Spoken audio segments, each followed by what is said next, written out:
Hello. In this video, I want to talk about what I learned working with a wide array of pencil lead sizes and also different shades. Not shades, but I guess you could say different lead grades. Lead grades. I'm sorry, I am totally messing up my words. I need a lot of work when it comes to drawing traditional. And there's a lot more that I'm still learning. Like, I am not happy with the work that I made here. Oops. But yeah, I'm not really happy with the work. I am so sorry. I don't know why it got blurry. Why is it doing this? Okay, it's better. So, dealing with different pencil grade sizes, I like to put a piece of tape with the number of the grade that I'm using for the pencil lead. I think a big mistake that I made was not putting acid-free paper, so I am kind of wondering how long this paper is going to last until it starts yellowing. But I put the lead size and I put the grading, and this is B, which I think is black. It's a soft lead. And when you make marks with it, it's, how do I put it? It's a big pencil, and I think they usually say to get the full aspect of the lead size, you have to hold it straight up, but no one does that. Everyone, you know, to hold it naturally, you hold it like at about a 45-degree angle and you do something with it. So I've realized working with a big lead like this, you tend to end up shearing the tip relatively fast, the lead tip. And it's good for being black, but I have to say, when you draw with it, it's really clear, but very rarely do I feel like I need the 1mm sized lead. And this is actually the only mechanical pencil I have that takes 1mm lead. I do have another one that's a 2B. It uses 0.7mm lead. I rarely use that one at all. It's just, I mean, I did like to use it, but I will say what really shines is the 0.5. I tend to always use the 0.5.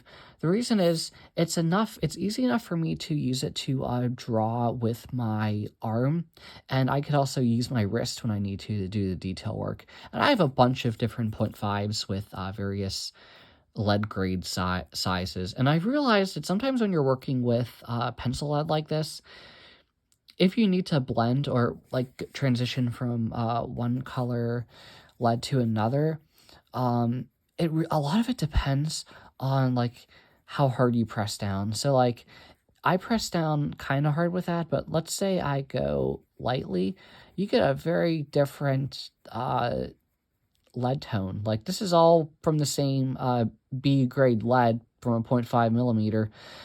But it's like the amount of pressure you put on, like it's really hard. And I think it requires a lot of experience until you can get to the point in which you're always drawing with the same amount of pencil pressure down. I've also realized that sometimes when you make a jump, like that was a B, and let's say I'm going to use 2B now. Oops. When you like use another, I'm going to draw the 2B to the left of it. And sometimes the difference in them is kind of hard to see. And there definitely is a difference. It's easier to see in person. Oh, by the way, I use a Vecchia on my drawing board. I got this Vecchia thing, and I have to say, I can't work without this Vecchia. It's just like I think it's actually a music sheet lamp, and it lights up my board perfectly. But back to the video. Yeah, I think sometimes when you just go from a B to a 2B, there is a difference, and I think sometimes it could be good for using it as a transition, but it could be a little bit difficult to really see the difference in it. And that's kind of the thing that makes it a little bit discouraging, because sometimes you may even have to press a lot harder than you anticipated, or you may need to press less. So yeah, it's quite, like, I could definitely see the difference now that I'm looking through it. I'm also looking at it zoomed in. So I guess you could say when I draw, I don't always work zoomed in. Like, I mean, sort of, but I guess you could say sometimes it's hard to tell the difference when you're jumping from one grade of lead to another, unless you go to a larger jump. And when I say larger jump is I'm going to use my 0.5 4H, right? This is the lightest one I have in 0.5.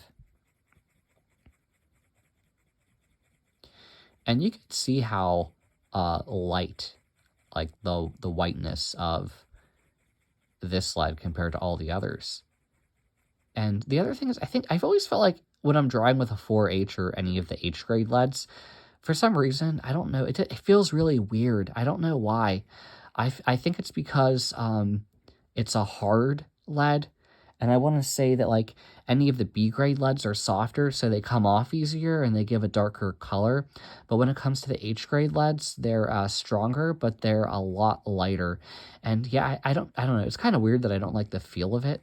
But yeah, you can clearly tell, like when you look at the 4H here compared to the 2B over here, there's a big jump.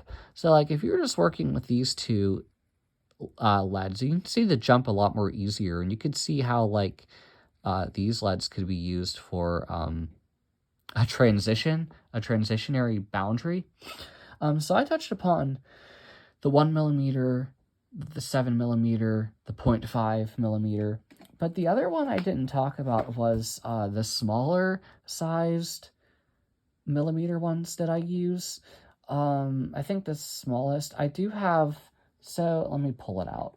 That's better for me to do.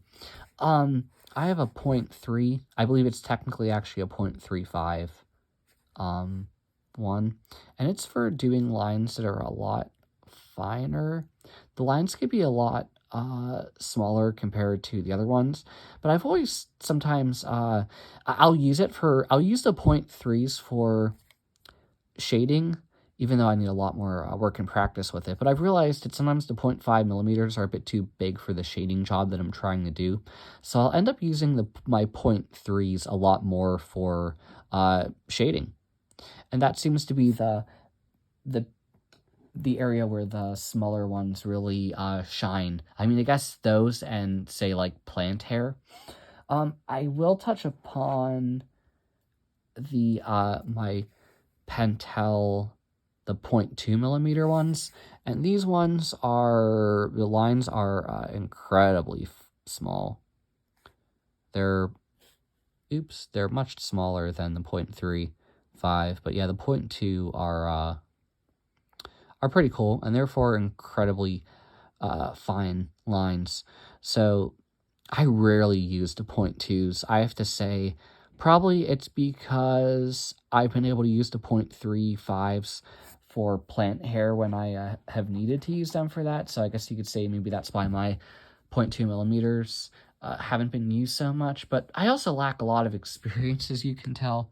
But I am trying to do everything I can to gain more experience as I go upon and I learn more. But yeah, I wanted to share this as I go. I like making these videos because I think it kind of acts as maybe a form of,